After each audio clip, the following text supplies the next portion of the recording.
Hello everyone, good morning to you all. My name is Mohit Bihana. Today, I would like to teach you the subject mathematics. In this subject of mathematics, we will study today the topic that is area of triangle using Heron's formula. Now coming to the screen. This is my screen. I hope it is shared with you all. देखिए बेटा, हमने Heron's formula की help से क्या किया था, triangle के area को हमने सॉल्व किया था। ठीक है, तो हमारे पास जनरली जो रहता है एक मेथड रहता है।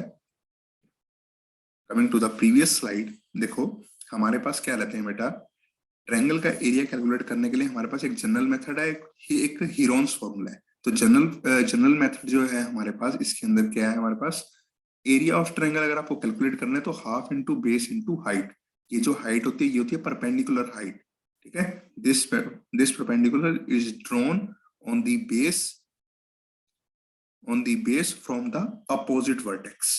ठीक है, अगर साइड बीसी है तो ए से हमने इसके ऊपर परपेंडिकुलर घेरना है। अगर हमारी साइड एसी है तो इसके अपोजिट जो वर्टेक्स है वहां से हमको एक परपेंडिकुलर घेरना है।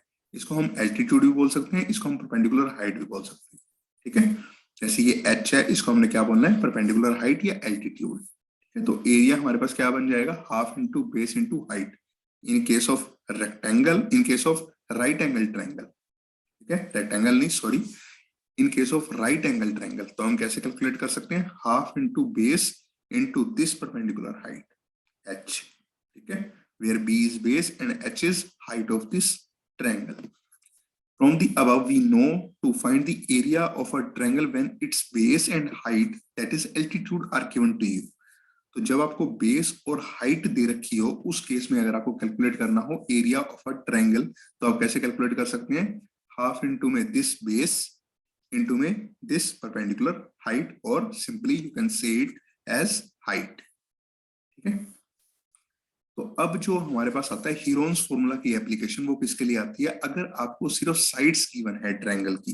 ठीक है, जैसे ए बी सी, अगर आपको ये ट्रायंगल की साइड्स गिवन है और इन साइड्स को देखते हुए अगर आपको ट्रायंगल का एरिया फाइंड आउट करना है तो आप कैसे कर सकते हैं, with the help of this formula. That formula is very much known to you is Heron's formula.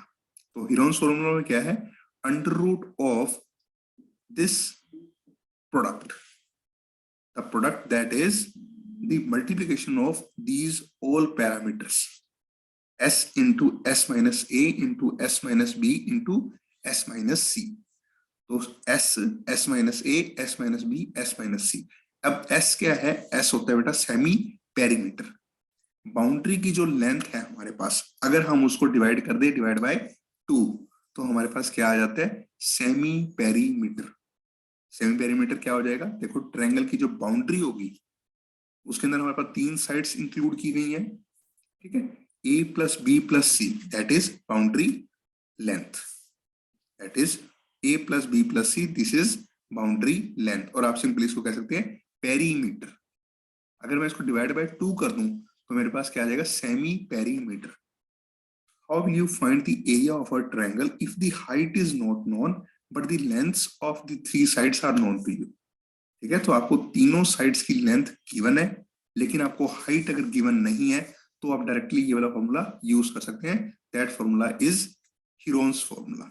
ठीक है, अब एक पॉइंट हमारे पास नोट करने के लिए है, वो क्या है, if we assume that the sides are of equal length, that the sides are of equal length, that is a equal to b equal to c, then Heron's formula will be √3/4 times of a square units, which is the area of an equilateral triangle। ठीक है, तो अगर आपके पास sides की length equal है तो आपको पता है कि वो हमारे पास क्या होती है, इक्विलेटरल ट्रायंगल। तो इक्विलेटरल ट्रायंगल का अगर हम एरिया हीरोन्स फॉर्मूला से फाइंड आउट करें तो वो कितना निकल के आएगा, √3/4 times of a square। This is given to you, √3/4 a square। ठीक है, चलिए मैं कुछ आपको एक एग्जांपल बताता हूं। ये देखो, the lengths of sides of a triangle of a triangular field are 28 metre, 15 metre and 41 metre. Lengths of sides of a triangular field are, ये आपको 3 साइड्स की लेंथ दे रखी है। Calculate the area of the field, आपको field का area calculate करना है। तो कैसे करोगे? With the help of Heron's formula we can calculate it. तो देखो एरिया ऑफ ट्रायंगुलर फील्ड हमारे पास क्या आएगा? Product of all these factors then apply square root with it. ठीक है, तो सबसे पहले एस हमें कैलकुलेट करना पड़ेगा। एस क्या है? Semi perimeter. तो साइड्स की लेंथ जो हमारे पास है उनको ऐड कर दो, डिवाइड बाय 2। ठीक है, 28 plus 15 plus 41 84 divide by 2 that is 42 metre.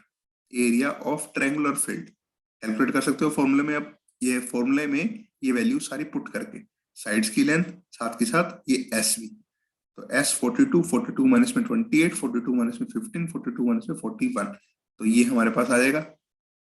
ये मल्टीप्लिकेशन के जो फैक्टर्स आएंगे वो ये आएंगे। इनको हमने किससे करना है? प्राइम फैक्टराइजेशन मेथड लगा देना है। ठीक है, अगर हमने स्क्वायर रूट कैलकुलेट करना है तो हमने प्राइम फैक्टराइजेशन मेथड यूज करना है। ठीक है, तो हमारे पास इन फैक्टर्स की क्या आ जाएगी? मल्टीप्लिकेशन। तो एट लास्ट जो आपके पास रिजल्ट आएगा वो क्या आएगा? 126 मीटर स्क्वायर। ये किसका एरिया आ गया? Area of triangular field. अब आपने क्या करना है? Find the cost of levelling the field at the rate of ₹20 per metre square. अब आपको क्या करना है? इस पूरे फील्ड को आपको लेवल करना है। तो लेवलिंग की जो कॉस्ट आएगी वो आपको कैलकुलेट करनी है। वो किस रेट से है लेवल किया गया? जो 1 मीटर स्क्वायर को लेवल करने की जो कॉस्ट है वो कितनी है? ₹20। ठीक है, तो आपको गिवन क्या है? Given the cost of levelling is ₹20 per metre square. ठीक है, तो 1 मीटर स्क्वायर को लेवल करने की जो कॉस्ट है वो आपको दी हुई कितनी है? ₹20 पर मीटर स्क्वायर। ठीक है, the total cost of levelling the field, तो आपके पास एरिया ऑफ ट्रायंगुलर फील्ड कितना आ रहा है? 126। अगर मैं 126 को 20 से मल्टीप्लाई कर दूं तो मेरे पास क्या आ जाएगा? इस पूरे ट्रायंगुलर फील्ड को आपको लेवल करने की कॉस्ट जो है वो यहां से पता चल जाएगी। ठीक है, that will become equal to ₹2520। ठीक है, पॉइंट टू रिमेंबर, इसके अंदर याद क्या रखना है आपको? ये देखो, if the perimeter of different types of triangles have the same value. ठीक है, if the perimeter of different types of triangles have the same value among all the types of triangles, the equilateral triangle possesses the greatest area। तो आपके पास जितनी भी triangles जो हैं वो given है, जिसके अंदर हमारे पास क्या है कि जो पेरीमीटर है अगर वो इक्वल है, ठीक है, तो उसके अंदर से जो एरिया मैक्सिमम किसके पास होगा? जो हमारे पास इक्विलेटरल ट्रायंगल होगी। ठीक है, तो जितनी भी ट्रायंगल्स आपके पास हैं अगर उन सब की पेरीमीटर, ठीक है, अगर उन सब की पेरीमीटर जो है वो अगर इक्वल है तो हम कह सकते हैं कि ग्रेटेस्ट एरिया किसके पास होगा? जो हमारी इक्विलेटरल ट्रायंगल होगी। That point will be noted to you. ठीक है, if the perimeter of different types of triangles have the same value among all the types of triangles, the equilateral triangle possesses the greatest area। ठीक है, this point I think clear to you। चलिए, thank you all, thank you students.